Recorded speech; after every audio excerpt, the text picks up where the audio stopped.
This presentation is about the 2019-2020 ESSA compliance reports. My name is Vivian Smyrl, and I work in the Federal Program Compliance Division at the Texas Education Agency. During this presentation, we'll talk about the resources that are available to assist you in completing the compliance reports. We'll talk about how to access the compliance reports and what you'll need to be able to do that. We'll go through the Gun-Free Schools report, the ESSA Consolidated Compliance reports, the Rural Low-Income Schools report, and we'll also share contact information in case you have questions. First, the resources that are available. Resources for completing the compliance report can be found on the TEA website.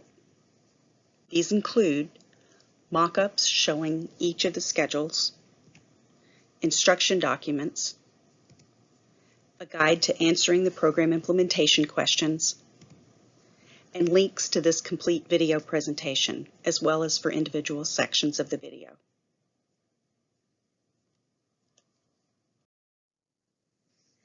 Next, we'll cover the kind of permissions and applications you'll need to have in order to access the compliance reports. To access the compliance reports, you will have to have a TEAL account. TEAL stands for TEA Login. You can get to the TEAL application through the TEA website. There's a link at the top that says TEAL Login. When you click on that, you'll get a login screen. If you need to request a new account, just click on the Request New User Account. If you have an account already, all you need to do is log in.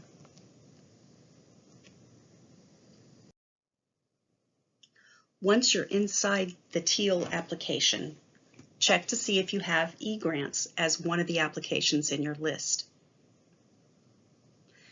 If eGrants is already listed, check to be sure that you have a role ID that will allow you to complete and submit the compliance reports.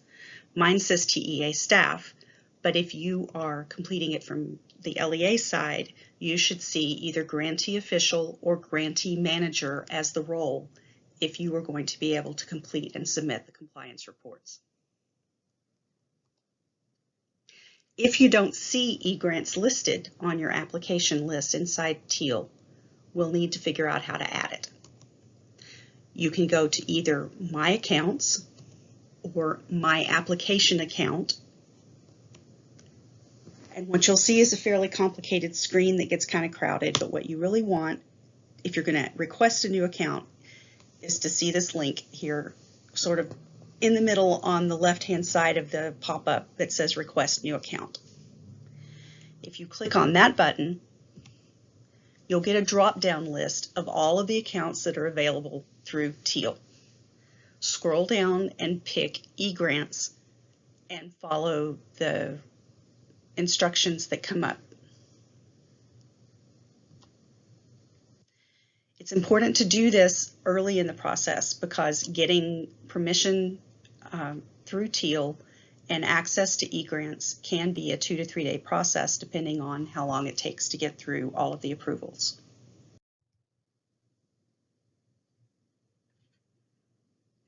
Once you have access to eGrants, to get into the application, all you need to do is to click on the role. So you would click on Grantee Official. Once you're inside eGrants, you can access all of the compliance reports from the Compliance Report tab.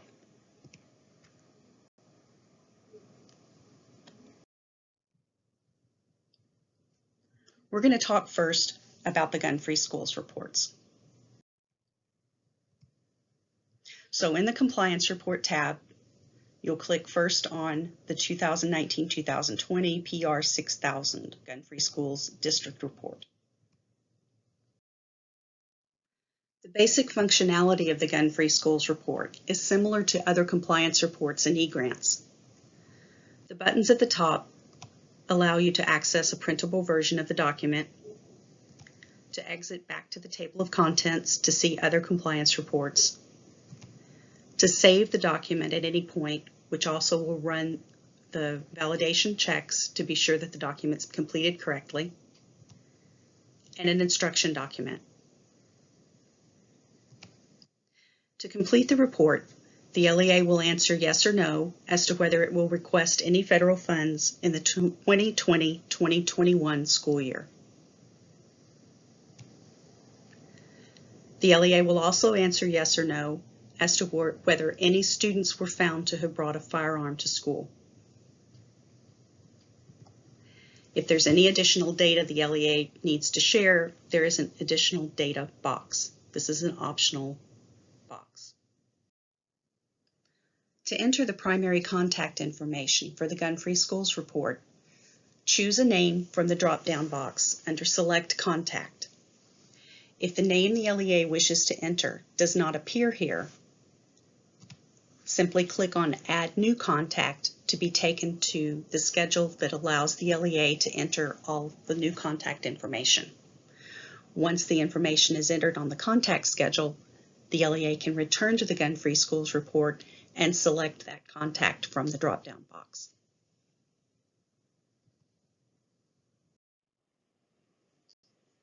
To select the authorized official for the Gun-Free Schools report, the LEA should select a contact from the drop-down box, or if it's not there, add the new contact through the contact schedule,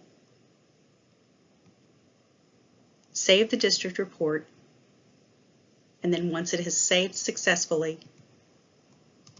the LEA will be able to choose the Certify and Submit button.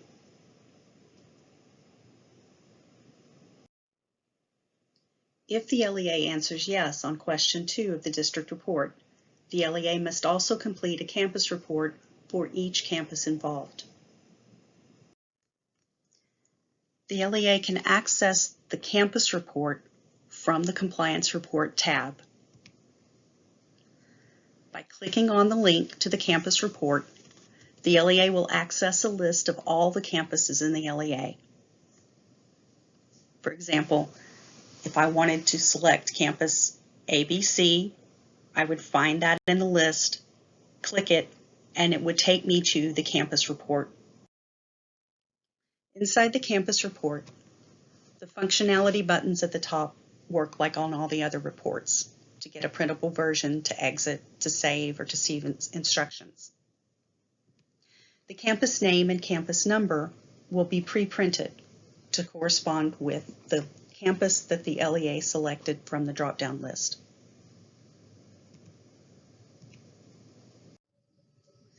There are a couple of things we should mention about the Save button. First, it doesn't become active until a value greater than 0 is entered into the report. And second, the Save button can be used anytime after that to run the edit checks on the data entered. If the edit check finds any errors that must be corrected before submission, they will be listed at the top so that the LEA can see what needs to be fixed.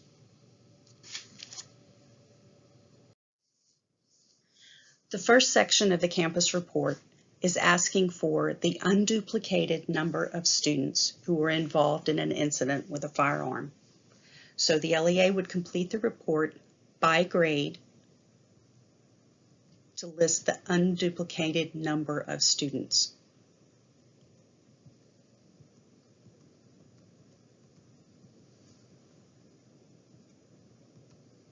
If the same student was involved in more than one incident, that student would simply be counted once in association with the most severe result for that student. In this next section, the LEA will take the unduplicated count of students and divide them into 2 groups. The first group are students who are not children with disabilities.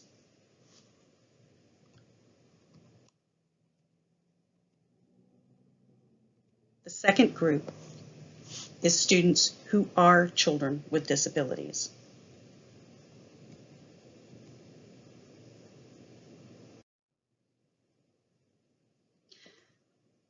The last section here deals with the unduplicated students who did not fall into any of the categories that were listed above. Still dividing between special ed and not special ed, but counting for students who were not expelled, who received other type of disciplinary action, or who received no disciplinary action. Still divided between special education and not special education.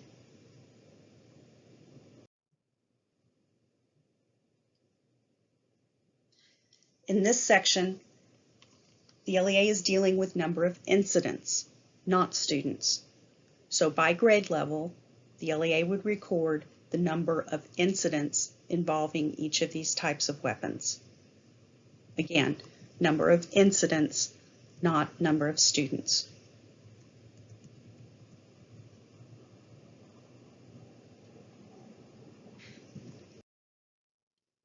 The LEA would indicate the primary contact for the campus report by selecting from the drop-down list or by adding a new contact to the drop-down list. The same for the authorized official for the campus report. Either select from the list or add a new contact to that list. The exit, printable version, and save buttons are available at the bottom.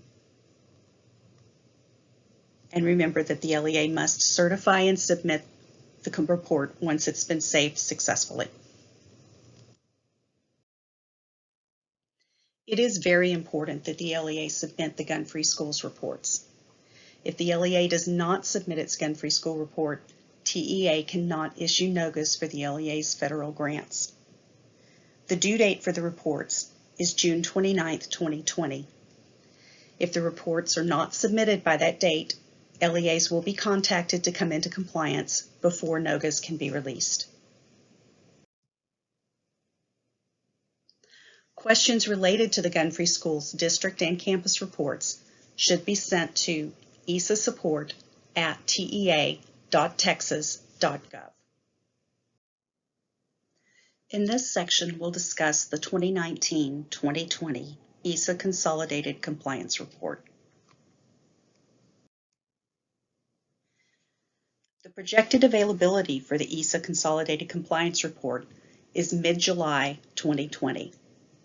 The projected due date for the report is September 30th, 2020. In order to ease the reporting burden on school districts this year, the agency has made every effort to streamline our data collection process. That means that for 2019-2020, the agency is only asking for data that's needed to complete federal reports. Other data sources include NGS for migrant and PEMS for Title I Part A, Title III Part A, and homeless. Some compliance reports that are usually included in the ESSA Consolidated Compliance Reports will not be collected this year. In addition, most of the program implementation questions that are usually asked in these reports will be grayed out for this year. Streamlined data collection also means that program requirements have not gone away. Just because we're not asking doesn't mean the requirement doesn't still exist. LEAs should maintain documentation locally. The 2020-2021 validations may choose from among the program implementation questions to follow up. We mentioned earlier that there will be some reports that are not included for the 2019-2020 data collection. The PR 3099 for private nonprofit school equitable services and the PR 1200 Title I Part C migrant education will not be collected for 2019-2020.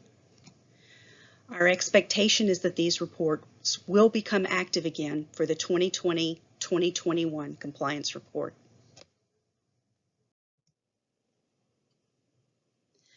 To access the 2019-2020 ESSA Consolidated Compliance Report in eGrants, go to the Compliance Report tab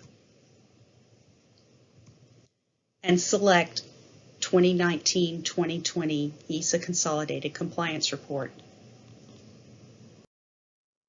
The first item that will appear on the table of contents for the compliance report is the GS2110 for contact information. This is the first section that the LEA is required to complete. The GS2110 collects contact information for the compliance reports. Part 1 is pre-populated. Part 2 is for the primary and secondary contact for the LEA. The LEA selects the contact from the drop-down list and the information will populate. If the LEA wants to add a contact that's not on the list, they'll simply click on the Add New Contact button to be taken to the schedule that allows for contact information to be entered. This is true for the secondary contact section also.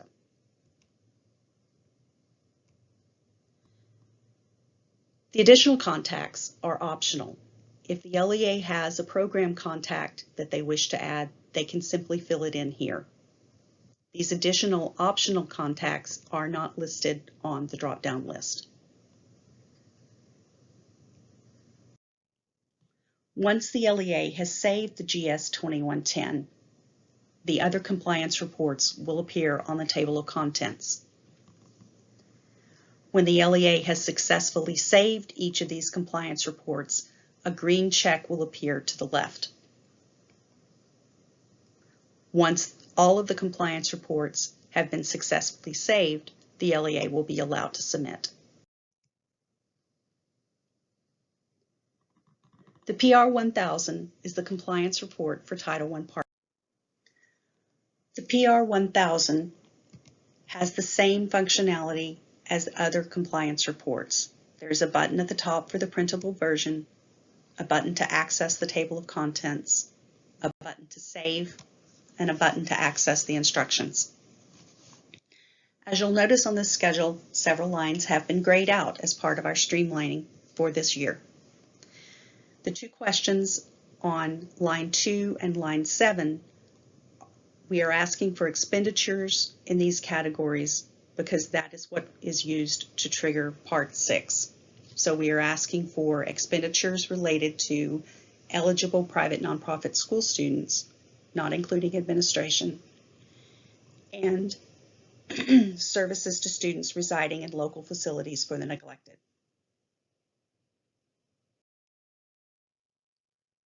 Part 2, we are asking for estimated expenditures for school-wide campus budgets and targeted assistance campus budgets. Part 4 has been grayed out. Part 5, student participation, looks a little bit different than it did last year. We've basically divided the table up into two different parts. Part 5 deals with the public schools. Part 6 will deal with private schools and the local facilities for the neglected. In Part 5, we're only collecting students who are ages 0 to 2 and ages 3 to 5 who are not reported to PEEMS. All of the other ages for public schools, all of the other grade levels for public schools are collected through PEEMS. So on this compliance report, we are only getting ages 0 to 2, 3 to 5 for students who participated in a Title I school-wide program or a targeted assistance program. We are then collecting for those students separated out by gender and by ethnicity, so that when the LEA has completed this section, the totals for each of these will match. 0 is an acceptable entry.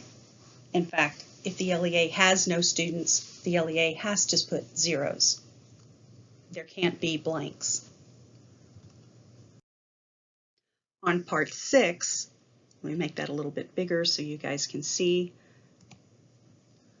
We're collecting for private nonprofit schools and local facilities for the neglected by grade, ages 0 to 2, 3 to 5, and then kindergarten through grade 12, as well as ungraded for private nonprofit and for local facilities for the neglected. Then those students we are having split out by gender and by ethnicity, with the requirement that each of the section's totals match. The LEA can't have blanks, so they will have 0 if they have no students.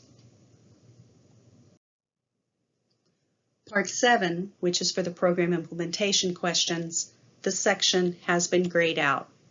So program implementation questions 1 through 14 will not be collected for the 2019-2020 school year. Please remember that the requirements were still in place. We are just not collecting the information. We do expect these questions to go back in for the 2020-2021 report. Part 8 is an optional field that the LEA can use to record any additional data that they need to submit to the agency. Once the PR1000 is complete, the LEA must hit the Save button to allow the validations to run to ensure that all of the fields have been completed correctly. Once the LEA has successfully saved, there should be a green check mark next to Title I Part A, PR1000 on the table of contents. The PR2000 is for Title I Part D. LEAs will complete this schedule for their Part D Subpart 2 program. 2 state agencies receive funds under Subpart 1. The top part of the schedule has the same functionality as the rest of the compliance reports, with a button for the printable version, to return to the table of contents, to save the form, and to access the instructions. In Part 1, the LEA will list the number of programs or facilities and the number of programs and facilities reporting data. For LEAs, the line for the adult corrections will be canceled out. They will also list the average length of stay in terms of days. If for any reason the number of programs and facilities doesn't equal the number of programs and facilities reporting data, the LEA will be asked to explain why not.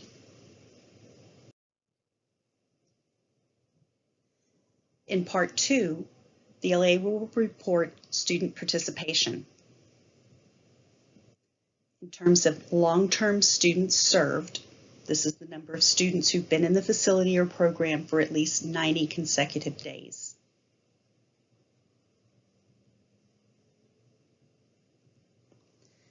The LEA will also be asked to give an unduplicated count of students served. If a student comes in and out of the program more than once, the student would still only be counted once in the unduplicated student count.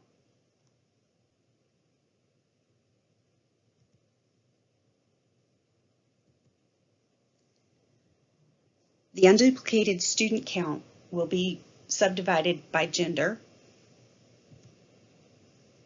and the totals for gender, age, and ethnicity must match the total for unduplicated students served. The continuation of Part 2 is where the LEA will list the student numbers by age and by race and ethnicity.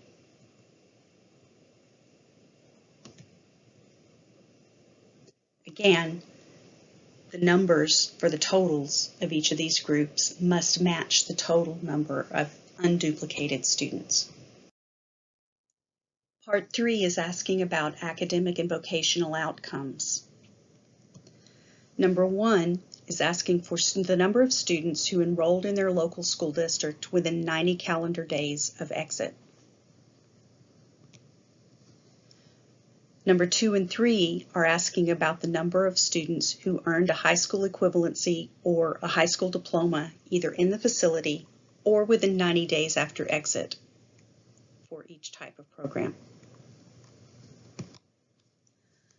Number 4 through 8 are asking for the number of students who earned high school course credits, enrolled in a high school equivalency program, were accepted and/or enrolled in a post-secondary education, enrolled in job training courses, or obtained employment, either while in the facility or within 90 days of exit for each type of program. Part 4 is asking for academic performance of long-term students in reading. The first question is about the number of long-term students who tested below grade level upon entry. The second line is for the number of long-term students with incomplete pre- and post-test information. For those students who have both pre- and post-tests, number 4 through 7 is asking for, in number 4, the number of long-term students who showed negative grade level change. Number 5, students who showed no change. Number 6, students who showed up to 1 full grade level of improvement. And in 7, number of students who showed improvement of more than 1 full grade level. Number 3 automatically adds all of the data in lines 4 through 7. Part 5 is collecting the same information, academic performance of long-term students, but in math. Students who tested below, students with incomplete data, students who had negative grade change, students who showed no change in grade level, students who showed improvement for up to 1 grade level, and students who showed improvement of more than 1 grade level. Again, the numbers in 4 through 7 will be summed up and automatically reported in line 3. Part 6 is the program implementation questions, but you can see that numbers 1 through 11 have been grayed out for the 2019-2020 school year. We do expect to have these questions back for the 2020-2021 report. Part 7 is for additional LEA information. It is an optional field. If the LEA has some explanation that they feel they need to give about their data for Part D, this is where they would record that. The PR 3000 for Title II Part A is relatively short this year. Part 1, dealing with funding transferability, functions pretty much the same way it always has. The schedule at the top for the printable version, the table of contents, the save, the instruction buttons all function as they do on the other compliance reports. The funding transferability section in Part 1 is a simple yes/no question. Did the LEA participate in funding transferability or not? If the answer is no, basically all the LEA has to do is to say no, save the schedule, and move on. If the answer is yes, the district is asked to put the percentage of the Title II Part A funding that they redirected, under which program, and the amount of Title II Part A funding redirected that was expended.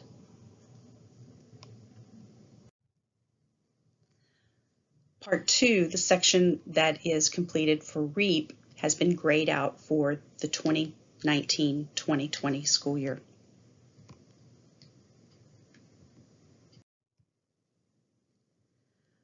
Part 3, the question about program expenditures, has also been grayed out for the 2019-2020 report. The program implementation questions have been grayed out, questions 1 through 6, for the 2019-2020 school year. Again, it is anticipated that all of these sections will be restored to the report for 2020-2021. Part 5 is an optional field for the LEA to enter any additional data that is necessary.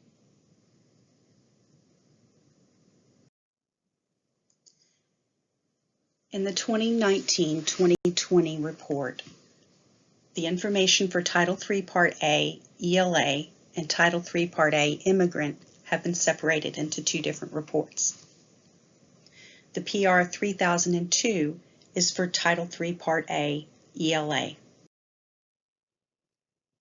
At the top of the report, The buttons for printable version, table of contents, save, and access to the instructions have the same functionality as in the other compliance reports. Part 1 is asking for the LEA to list the expenditures that took place for supplemental language instruction educational programs and activities that were implemented by the LEA in the focus areas listed. Part 2 is asking for the expenditures for supplemental parent, family, and community engagement activities that the LEA implemented with Title III Part A funds. Part 3 is asking for the amount that the LEA expended for supplemental professional development activities.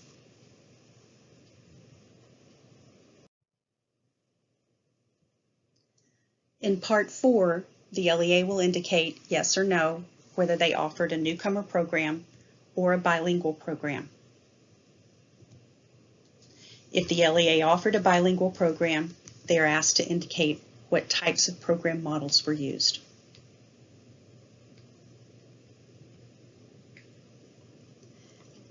In the third question of Part 4, yes or no, did the LEA offer English as a second language? And if so, was it content-based or pull-out? In Part 5, the LEA will enter the number of certified teachers who are serving in a language instruction education program. The LEA will also enter the estimated number of additional certified teachers that will be needed in the next 5 years. Part 6 has 3 program implementation questions related to Title III Part A. In the first one, did the LEA provide and implement effective parent engagement activities to parents of English learners that were above and beyond other federal programs? Yes, no, or not applicable. In the explanation of compliance status, if the LEA selected yes, the LEA must list the sources of documentation that it has readily available to submit to the agency to document compliance with the requirement. If the LEA said no, the LEA must explain the reason for the noncompliance. And if the LEA selected NA, the LEA must explain why the requirement is not applicable. For the second program implementation question, did the LEA provide and implement effective family engagement activities to families of English learners that were above and beyond other federal programs? The LEA must answer yes, no, or not applicable. Again, in the explanation of compliance status, if the LEA said yes, the LEA must list the sources of documentation that is readily available to submit to the agency to document compliance with this requirement. If no, the LEA must explain the reason for the noncompliance, and if NA was selected, the LEA must explain why the requirement is not applicable. And in the last program implementation question, did the LEA provide and maintain effective community engagement activities to parents of English learners that were above and beyond other federal programs? Yes, no, or not applicable. And again, the LEA must provide an explanation of the compliance status that was selected. Part 7 provides the LEA with a space to provide additional information if needed.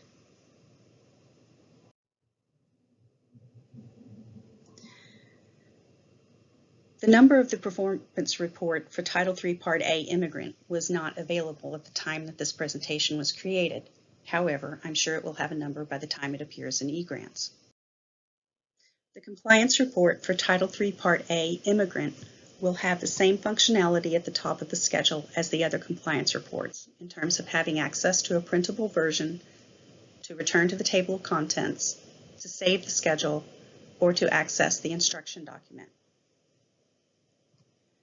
Part 1 is asking for the LEA to enter expenditure amounts in all of the focus areas related to supplemental activities, language instruction, education programs. Part 2 is asking for the expenditure amounts associated with the focus areas for parent, family, and community outreach. Part 3, Program Implementation, has 2 questions that the LEA is asked to respond to for Title III Part A, Immigrant. The first question, did the LEA maintain control of Title III Part A immigrant program funds being used to provide equitable services to private school immigrant students and their teachers?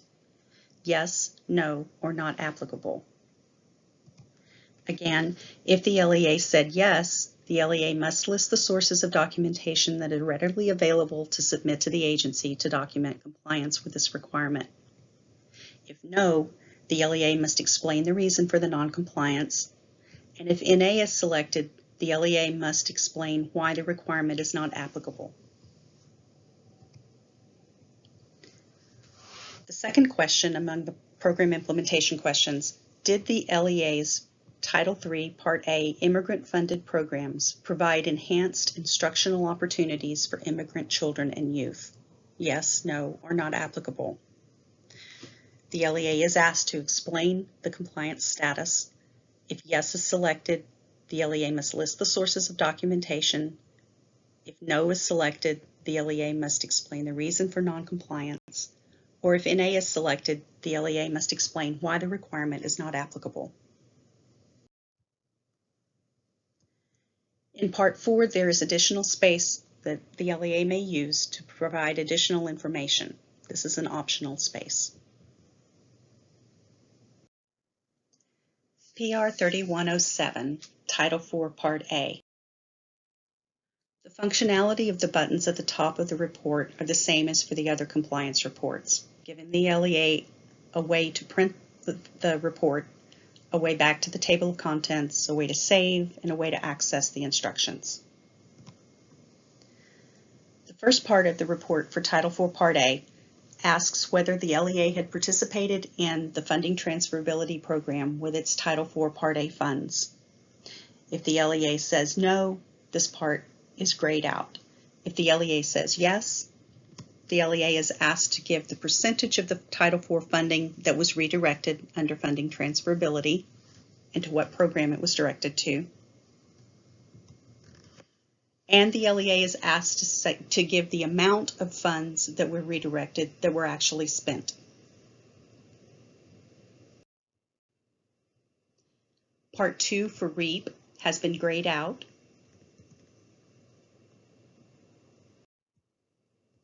Part 3 is asking for the expenditures for the various uses of funds that are described here.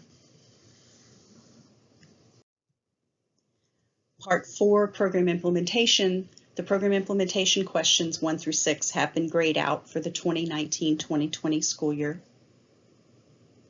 Again, we do expect these grayed out sections to be returned to the report for the 2020-2021 report.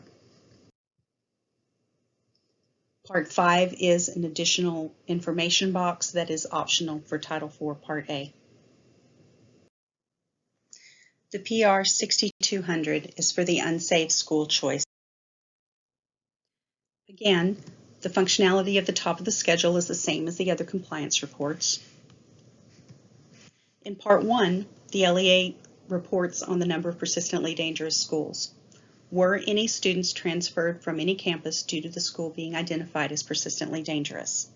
If yes, how many students transferred to another campus? Did the LEA have any violent criminal incidents on any campus in the 2019-2020 school year? If yes, how many violent criminal incidents? Did the LEA have a victimized student? If yes, the number of victimized students whose parents requested a school transfer, and the number of victimized students who were actually transferred to another campus.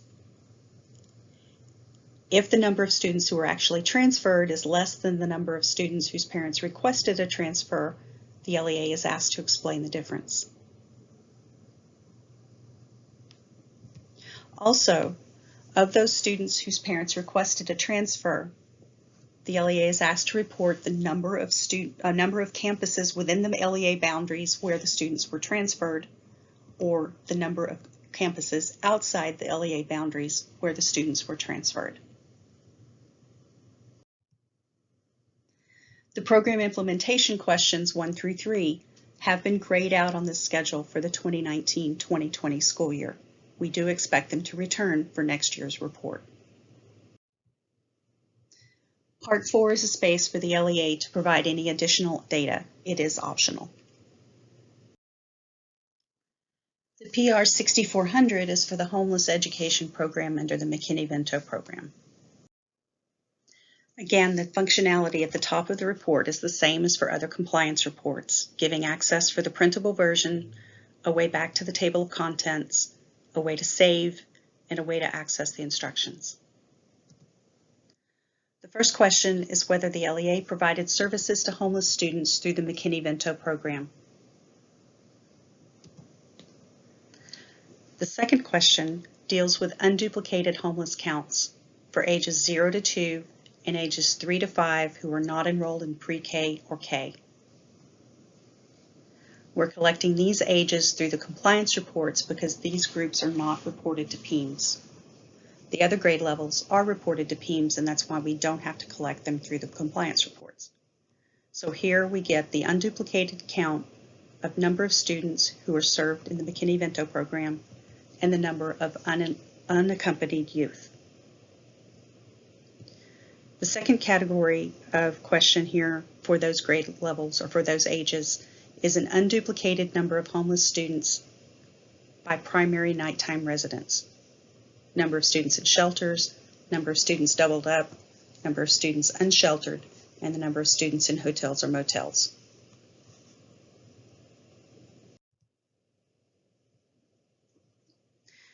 Let's talk a bit about the submission of the reports. It's really important to remember that saving does not equal submission. The table of contents provides access to the individual reports, and it also shows the status of the reports, whether they're not started, whether they're in draft, whether they're completed. The submit button for the consolidated compliance reports is on the table of contents. After the submission, the submit button becomes a button to start an amendment if the LEA needs to amend their compliance report. So here is the table of contents, and you see on the left-hand side of the report where the green check marks are. As reports are successfully saved,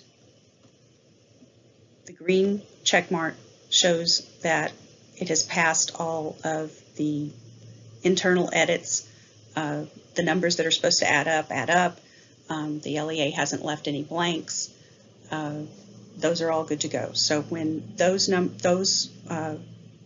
compliance reports all show a check, the LEA will be allowed to submit. The PRxxx-600, the Rural and Low-Income Schools report, is separate from the consolidated compliance reports. It is listed separately under the Compliance Report tab.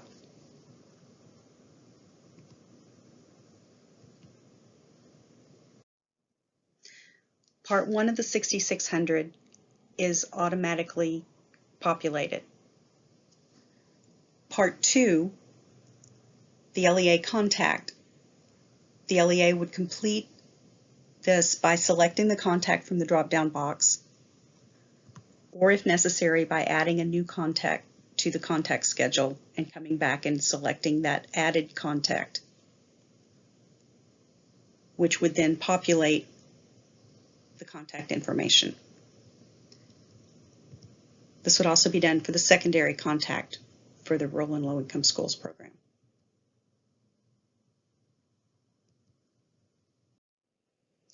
In Part 3, the LEA is asked to indicate how its rural and low-income schools funds were used, whether they was used for Title I Part A, Title II Part A, Title III, Title IV Part A, or parental involvement activities. For Goal 1, increase student academic achievement. Goal 2, decreased dropout rate, or Goal 3, Other. And the LEA is asked to estimate expenditures for the goal and program that is indicated. The LEA must have an amount greater than 0 in at least one of these lines. Part 4 is an optional field for the LEA to provide additional information if needed.